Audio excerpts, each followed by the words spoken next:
ಎಲ್ಲ ಗಮನಿಸ್ತಾ ಇದ್ರು.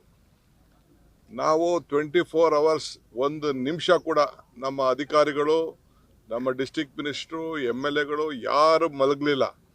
ಎಲ್ಲ ನಾವು ಸಂಬಂಧಪಟ್ಟಂತ ನಾಯ್ಡು ಅವ್ರಿಗೆ, JSW ಅವ್ರಿಗೆ, ಬೇರೆ ಬೇರೆ ಕಂಪ್ನಿಯವರು ಎಲ್ಲ ಕೆಲವರು ಯಾರು ಇದ್ರು ಅವ್ರಿಗೆಲ್ಲ ಸಂಪರ್ಕ ಮಾಡ್ದೋ. ಮಿಕ್ಕಿದ ಕಂಪ್ನಿ ಹೆಸರೇನು?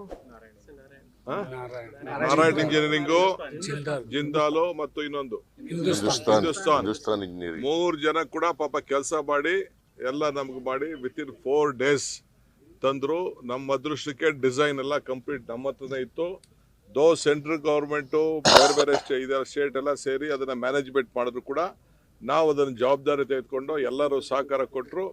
ಭಾಳ ಯಶಸ್ವಿಯಾಗಿ ಈಗ ಪ್ಲೇನಲ್ಲೂ ನೋಡ್ಕೊಂಡು ಬಂದು ನೀರೆಲ್ಲ ತುಂಬ್ತಾ ಇದೆ. ಸೊ ಇದೊಂದು ದೇವರ ಆಶೀರ್ವಾದ. ದೇವರ ಆಶೀರ್ವಾದದಿಂದ, ಜನರ ಆಶೀರ್ವಾದದಿಂದ ರೈತರನ್ನು ನಾವು ಬದುಕಿಸಿದ್ದೇವೆ.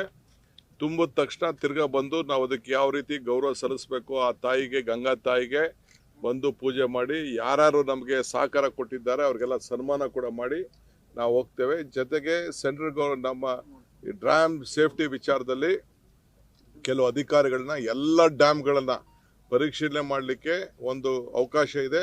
ಒಂದು ಕಮಿಟಿ ಕೂಡ ಸಬ್ಮಿಟ್ ಮಾಡಿದ್ದೀವಿ. ಈಗಾಗಲೇ ಪ್ರವಾಸ ಮಾಡ್ತದೆ. ಎಲ್ಲ ಟೆಕ್ನಿಕಲ್ ಎಕ್ಸ್ಪರ್ಟ್ಸ್ ಎಲ್ಲ ಇಡೀ ರಾಜ್ಯದಲ್ಲಿರೋಂಥ ನಮ್ಮ ಎಲ್ಲ ಡ್ಯಾಮ್ಗಳಿಗೂ ಅವ್ರು ಭೇಟಿ ಕೊಟ್ಟು ಅದನ್ನು ಏನು ಡ್ಯಾಮ್ ಸೇಫ್ಟಿ ವಿಚಾರದಲ್ಲಿ ಏನೆಲ್ಲ ಕ್ರಮ ಕೈಗೊಳ್ಳಬೇಕು ಅದ್ರ ಬಗ್ಗೆ ನಾವು ಗಮನಿಸ್ತೇವೆ. ಇದು ಅವರ ಏನು ಟೀಕೆಗಳು ಸತ್ತೋಯ್ತು, ನಮ್ಮ ಕೆಲಸಗಳು ಉಳಿತದೆ, ಅಷ್ಟು ಮಾತ್ರ ನಾನು ಹೇಳ್ತೀನಿ. ಯಾರೇ ಹೇಳಿದ್ದೇನೇನೋ ಟೀಕೆ ಸಾಯ್ತವೆ, ನಮ್ಮ ಕೆಲಸಗಳು ಉಳಿತವೆ ಅಂತ. ಹಂಗೆ ಟೀಕೆಗಳೆಲ್ಲ ಸತ್ತೋಯ್ತು, ನಮ್ಮ ಕೆಲಸಗಳೆಲ್ಲ ಉಳ್ಕೊಂಡಿದೆ. ಯಾವ ಆಯುಷು ಇಲ್ಲ. ಅದು ಪ್ರಾರಂಭದಲ್ಲೇ ನಮ್ಮ MB ಪಾಟೀಲ್ ಅವರು ಹೇಳ್ತಾ ಇದ್ರು ಒಂದು ರಿಪೋರ್ಟ್ ಇತ್ತು ಅಂತ ಅಂದ್ಬಿಟ್ಟು ಆವತ್ತೇ ಅರ್ಧ TMC ಪ್ರತಿ ವರ್ಷನೂ ಅದು ಇದು ತುಂಬುತ್ತದೆ, ಉರುಳು ತುಂಬುತ್ತದೆ ಅನ್ನೋದು ಮೊದಲೇ ಒಂದು ಸ್ಟಾರ್ಟಿಂಗ್ ಅಲ್ಲೇ ಒಂದು ರಿಪೋರ್ಟ್ ಇತ್ತು. ಅದಕ್ಕೆ ನೆಕ್ಸ್ಟ್ ಆಲ್ಟರ್ನೇಟಿವ್ ನಾವು ಬಜೆಟಲ್ಲಿ ನಾವು ಸೇರಿಸಿದ್ದೀವಿ. ಇದಾದ್ಮೇಲೆ ನಾನು ಅದೆಲ್ಲ ಪ್ರವಾಸ ಮಾಡಿಬಿಟ್ಟು ಅದಕ್ಕೆ ಆಲ್ಟರ್ನೇಟಿವ್ ನೀರನ್ನ ನವಲಿ ಡ್ಯಾಮ್ ವಿಚಾರದಲ್ಲಿ ಏನು ಚರ್ಚೆ ಮಾಡಬೇಕು ಆ ಕೆಲಸನ ನಾವು ಮಾಡ್ತೀವಿ. ಎಲ್ಲ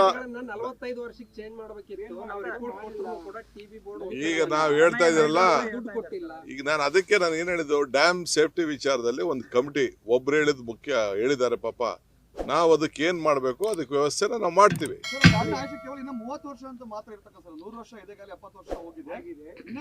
ನೋಡಪ್ಪ, ನಾನು ಟೆಕ್ನಿಕಲ್ ಮನುಷ್ಯ ಅಲ್ಲ. ಟೆಕ್ನಿಕಲ್ ರಿಪೋರ್ಟ್ ಏನ್ ಅಫಿಷಿಯಲ್ ಆಗಿ ಬರಲಿ, ಅದಕ್ಕೆ ಏನ್ ಬೇಕೋ ಮುಂಜಾಗ್ರತೆ ನಾವು ಮಾಡ್ತೀವಿ.